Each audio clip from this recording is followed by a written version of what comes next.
Government land అన్ని కులాలకు అమ్మ ఒక ఎకరం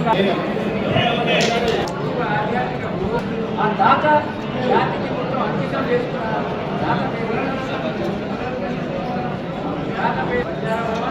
అలాగే ఈ పరిధిలో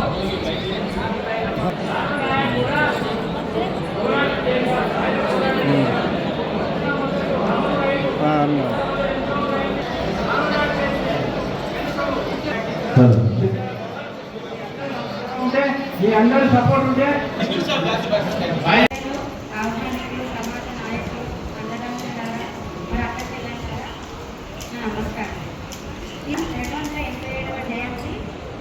సందర్భంగా మహనీయుడు సమాజ సంస్కర్త ఆధ్యాత్మిక మార్గదర్శి అయిన సేవాలాల్ మహారాజ్ గారి జ్ఞాపకార్థం ఒక చోట చేరడం ఎంతో గౌరవంగా భావిస్తున్నారు.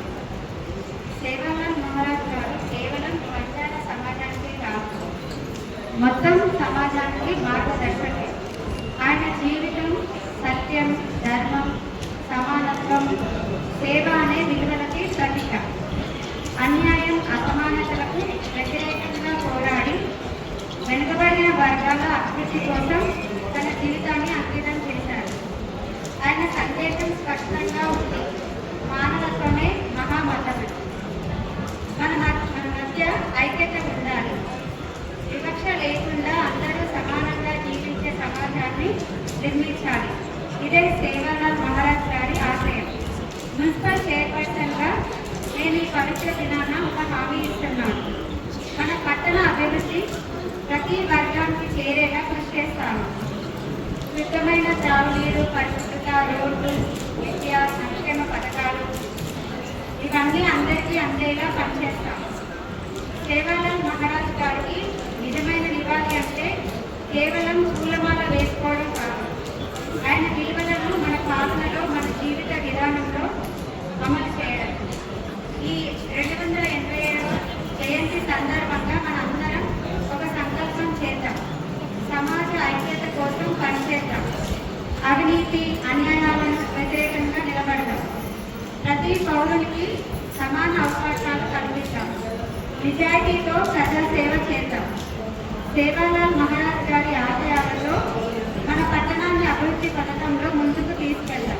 భాషకు లిపి లేదు, అయినా సరే ఎంతో 100 సంవత్సరాల నుండి 1000 సంవత్సరాల నుండి పుట్టిన భాష మనందరినీ కూడా ఏకతాటిగా వస్తుందంటే ముఖ్యంగా సేవాలాల్ జయంతి రోజు మనం ఇంటికి తీసుకెళ్లే పాఠం ఏంది అంటే, అన్నలారా, తమ్ములారా, చెల్లెలారా, మన ఇంట్లో మన బిడ్డలతో ఖచ్చితంగా మనం పంజాబ్ భాషను మాట్లాడాలి. మన ఇద్దరు అన్నలు తమ్ముడు కలిసినప్పుడు ఖచ్చితంగా పంజాబ్ భాషను మాట్లాడాలి. ఇదేంటంటే మనము ఇన్ఫర్మేషన్ కోసం కాకుండా కమ్యూనికేషన్ ఐక్యత కోసం బాగా ఉపయోగపడవచ్చని చెప్పేసి ఈ సందర్భంలో తెలియజేస్తాము. అయితే బాబాసాహెబ్ అంబేద్కర్ కల్పించిన రాజ్యాంగం మూలంగా, అందులోని రిజర్వేషన్ మూలంగా బంజారా జాతి పిల్లలు గత 30-40 సంవత్సరాలుగా విద్యను అభ్యసించేసి ఆర్థికంగా, విద్యాపరంగా, ఉద్యోగపరంగా ఎంతో కొంత అభివృద్ధి చెందుతున్నమాట మా విషయం. కానీ అభివృద్ధితో పాటు 287 సేవలాల్ జన్మించినప్పుడు ఉన్న ఐక్యత ఈ రోజు మనం చదువుకున్న పిల్లలలో, ఉద్యోగం చేస్తున్న పిల్లలలో, తెలివైన పిల్లలలో ఎక్కడో లోపిస్తుందని చెప్పేసి మనం అందరం గమనిస్తా ఉన్నాం. ఒక్క పిలుపునిస్తే జాతి మొత్తం కలుస్తాయంటే ప్రభుత్వాలు కుదురుతాయి, యంత్రాంగం కుదురుతుంది, మనం కోరుకున్నది మనం అభిప్రాయం సాధించుకోవచ్చు. దీనికి కావాల్సింది మన ఐక్యత. ఇంట్లోనే ఉండేసి నాకేం వస్తుంది అని చెప్పేసి అనుకుంటే, ఎవరికి వాళ్ళు అనుకుంటే, నేను తెలబట్టు చేసుకున్నాను, నేను డాక్టర్ అయిపోయినా మరి నాకేం వస్తుంది నేను అనుకుంటే, అట్లే ఇంకో అన్నయ్య అనుకుంటే, మరి వచ్చే తరాలకు, ఈ పిల్లలకు మరి మార్గదర్శనం చూపించేది. ఇదే అంశాన్ని సంత్ సేవాలాల్ మహారాజ్ 287 సంవత్సరాల పిల్లలకు ఆయన 1739లో జన్మించి 1773 అంటే 34 సంవత్సరాల వయసులోనే ఆయన స్వర్గస్థులైన సంగతి మనం ఆయన జీవిత చరిత్రలో తెలుసుకోవచ్చు.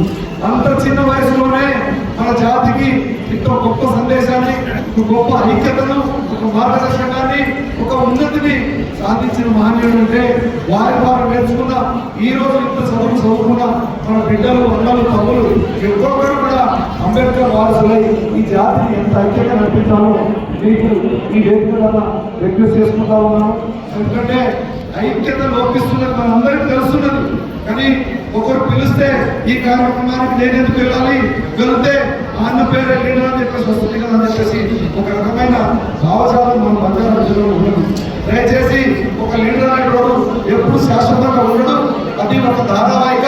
ఇవాళ ఒకరు, రేపు ఇంకొకరు, ఎల్లుండి ఇంకోరు అట్లా వస్తూ ఉంటారు. నీ ఇంటికి ఎంత దూరమో నా ఇంటికి అంతే దూరం అని చెప్పేసి మనం భావించాలి. కాబట్టి జాతి పిలుపునిస్తే ఏదో ఒక జాతి కోసం పిలుపునిస్తుంది అని చెప్పేసి మనం స్వతంత్రంగా ముందుకు రావాలి. ఎందుకోగానే మనలో ఆత్మాభిమానం ఎక్కువ, ఒంటరితనం కూడా ఎక్కువైపోయింది ఈ మధ్య కాలంలో. ఒంటరితనం కాకుండా సంఘటితంగా ఒకే సంఘంగా బంజారా సంఘం దేశం మొత్తంలోనే మాట్లాడే 15 కోట్లు మాట్లాడే ఒకే ఒక కమ్యూనిటీ అంటే బహుశా కులాల వారికి చూస్తే ఏ ఒక్క కులానికి కూడా ఇంత జనాభా ఉందని చెప్పేసి నేనైతే అనుకోవట్లేదు. కానీ ఐక్యతను చాటుతాము, సేవలలో ఒక ఆశయాలు ఏదైతుందో వాటిని ముందు తీసుకెళ్తాము. ముఖ్యంగా జనగామలో ఇంతకుముందు మనం అందరం మాట్లాడుకున్నాము. ఎమ్మెల్యే గారు లేటు వచ్చారు, ఎన్నికైపోయారు. మరి జనగామ ప్రాంతంలో బంజారా బిడ్డలు మరి ఓటేస్తేనే కదా ఎవరైనా ఇక్కడ ఎమ్మెల్యే అయ్యేది. ఎందుకంటే దాదాపు ఈ నియోజకవర్గంలో 20,000 జనాభా ఉన్న బంజారా బిడ్డలు వారి కోసం 20 నిమిషాలు కేటాయించకుండా అట్లా చేసి మేము మీకు సహకారం చేస్తామని చెప్పేసి వెళ్ళిపోయారు. కానీ చివరి వరకు ఉంటే ఏమైందంటే ఒక ముఖ్య అతిథులు వారు చివరి వరకు ఉంటే ఏంటంటే సభకు గౌరవం, మర్యాద ఉంటుంది. మర్యాద ఉంటుందంటే ఇక్కడ కూర్చున్న వాళ్ళందరూ కూడా అరే ఉన్నారు కదా అని చెప్పేసి అందరూ ఇక్కడ కూర్చుంటుంది. ఎవరికి దారిన వాళ్ళు మేము మాట్లాడేసి మేము వెళ్ళిపోతామంటే ఆ సమాజానికి అగౌరవం చేసినట్లే ఉంటుంది. కాబట్టి ఇక ముందు జాతికి సంబంధించిన కార్యక్రమంలో ఏ ముఖ్య అతిథి వచ్చినా సరే ఖచ్చితంగా చివరి వరకు కూర్చొని ఆ జాతి గౌరవాన్ని పెంచే విధంగా ఉండాలని చెప్పేసి ప్రత్యేకంగా నాయకులకు కోరుతా ఉన్నాను. ఈ సందర్భంగా మనకు బంజారా జాతికి సంబంధించిన జాగ కోసం మనం ఫైట్ చేసే అవసరం ఉన్నది. అంటే ఆర్టీఓ గారు మనకేమో ఖచ్చితంగా హెల్ప్ చేస్తామని చెప్పేసి అంటున్నారు. మరి మన బాలమణి గారు కూడా నూతనంగా మున్సిపల్ చైర్మన్ గా వారి హయాంలో వస్తే వారికి కూడా గౌరవం దొరుకుతుంది. అలాగే మన ఠాణునాయ్ మన జాతికి సంబంధించిన పోరాట యోధుడు, జాతి ఐక్యత కోసం ఆ రోజు రజాకారులతో పోరాటం చేసేసి జాతి విముక్తి కోసం పోరాటం చేసిన ఠాణునాయ్ విగ్రహాన్ని జనగామలో పెట్టాలని చెప్పేసి ఎప్పటి నుండో చేస్తా ఉన్నాము. మొన్న కంబర్తి నుండి జనగామలో వచ్చిన బైపాస్ విగ్రహాలలో 3 విగ్రహాలను పెట్టింది. కానీ 4వ విగ్రహాన్ని ఠాణునాయ్ విగ్రహాన్ని కూడా ఆ రోజు అధికారులు కానీ యంత్రాంగం కానీ వాళ్ళందరూ కూడా ఆలోచించేసి పెడితే బాగుండు. మరి ఆ విషయాన్ని ఎందుకు విస్మరించారో మాకైతే అర్థం కావట్లేదు. ఎందుకంటే ఠాణునాయ్ ధర్మాపురంలో పుట్టిండు. ధర్మాపురం ఈ జనగామ జిల్లా దేవరపురం మండలం పాలకుర్తి నియోజకవర్గం ఈ జనగామ జిల్లాలో ఉంటుంది. సో జనగామ జిల్లా కేంద్రంలో ఠాణునాయ్ విగ్రహం కోసం కూడా మనమందరం ఐక్యంగా పోరాటం చేయాల్సి వస్తుంది. పోయినసారి మీటింగ్ లో మనం అనుకున్నాము ఈసారి ఖచ్చితంగా వస్తుంది, నాకే వస్తుందని చెప్పేసి జాతి మొత్తం నిద్రపోయినటువంటి సంవత్సరం. కానీ మనం అందరం కలిస్తే 142 కోట్ల ఓట్లు అయిపోతున్నాము. ఒక ప్రాంతంలో 2.5 లక్షల ఓట్లతో ఎమ్మెల్యేలు కల్పించేస్తున్నాము. మనం పాలకుర్తిలో అయితే దాదాపు 65,000. కానీ ఐక్యత లేదు. మరి నేను ఎవరికైనా వేరే వర్గాల వాళ్ళు డబ్బుల సంచులు తీసుకొచ్చేసి మన కులం మీద వెదజల్లితే మన జాతి యొక్క ఐక్యతను మర్చిపోయి వేరే కులాల వాళ్ళకు సంబంధించిన జెండాలు మోసి వాళ్ళకు జిందాబాద్ కొడుతున్నాము. కొడితే కొట్టండి, పార్టీల పరంగా కొడితే కొట్టండి. కానీ నా జాతి ముందు నా జాతికి సేవ చేసిన తర్వాతనే నాయకుడికి సేవ చేస్తామని చెప్పేసి మన జాతి బిడ్డలు అనుకుంటే మాత్రం ఖచ్చితంగా మనం బాగుపడే అవకాశం ఉన్నది. కానీ మనకు ఒక సార్ పేరు ఉన్నత వర్గాల కులాల పేరు చెప్పగానే ఎందుకో మనలందరికీ మరి గడుపు ఎత్తుకుంటుందో, భయం ఎందుకు వేస్తుందో, ఊడిగం ఎందుకు వేస్తారో, కిందెందుకు పడిపోతారో, మరి నమస్కారాలు పడిపడి దండాలకు పెడతారో నాకు అర్థం కాదు. పెట్టండి కానీ ముందు నా జాతి ఐక్యత, నా బిడ్డల హక్కులను కాపాడాలి. మేమందరం కలిసి ఉండాలి. సార్ మీరు మా ఓట్ల ముందుకు వచ్చేసి సార్ మమ్మల్ని ఎందుకు చూడట్లేదని చెప్పేసి అడిగే హక్కు, ధైర్యము ఉండాలని చెప్పేసి ఈ సందర్భంగా తెలియజేస్తా ఉన్నాను. మొన్న మీకు తెలుసు జనగామ కౌన్సిల్లో అక్కగారు ఇక్కడ చైర్మన్ ఉన్నారు. ఒకటే ఎస్టీకి రిజర్వేషన్ ఒకటే అయింది. అయితే మిగతా పార్టీల వాళ్ళు బీఆర్ఎస్ కానీ బీజేపీ కానీ మరి ఎందుకంటే సామాజికంగా కులాల పరంగా అంటే వేరే వాళ్ళని మనం తక్కువ చేసి మాట్లాడు కాదు, సంఖ్యాపరంగా ఇక్కడ టౌన్ లో కూడా అత్యధికంగా ఉన్నారు, నియోజకవర్గంలో ఎక్కువ అత్యధికంగా ఉన్నారు. జనగామ 3 లక్షలకు టికెట్ సంపాదించడం కోసం నేను లోకాల మీద నడసాల్సినంత పని అయిపోయింది నాకు. అయినా సరే జాతి బిడ్డగా నేను పోరాటం చేసిన అన్నకు టికెట్ ఇప్పించిన తర్వాత ఎందుకో ఈ అన్నలందరూ ఇక్కడ ఈ వేదిక మీద ఉన్నోళ్ళు ముందున్నోళ్ళు ఇక్కడ వెనకాల ఉన్నోళ్ళందరూ కలిసి పనిచేస్తారేమో చెప్పేసి నేను అనుకున్నా, బాగా మనసులో అనుకున్నా.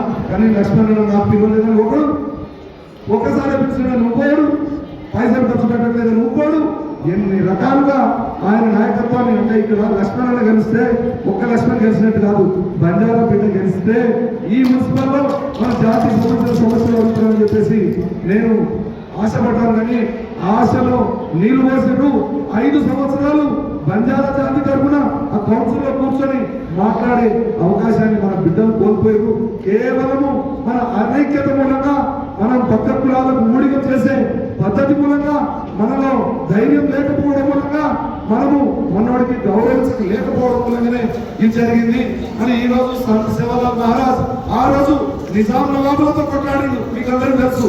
ఈ రోజు 8 దర్వాజాలు ఉంటే గోల్కొండకు, ఒక దర్వాజకు బంజారా దర్వాజ అని చెప్పేసి 400 సంవత్సరాల మీద పేరు పెట్టించిన మనగాడంటే ఎంత ధైర్యం ఉంటుంది, ఎంత పట్టుదలలో కొట్లాడింటాడు. ఒక్కడే పోతే అయ్యేదాది. ఆ రోజు బంజారా బిడ్డలు ఆయనకు సహకారం చేయలేదా? ఈ రోజు రాష్ట్రం మొత్తంలో కూడా రేవంత్ అన్న చెప్తారు, కేవలం బంజారా జాతి మూలంగానే ఈ రోజు కాంగ్రెస్ పార్టీ అధికారంలో వచ్చిందని చెప్తారు. అంటే మీలో ఎంత బలం ఉందో, ఎంత ధైర్యం ఉందో మీకు అందరికి తెలుస్తుందా?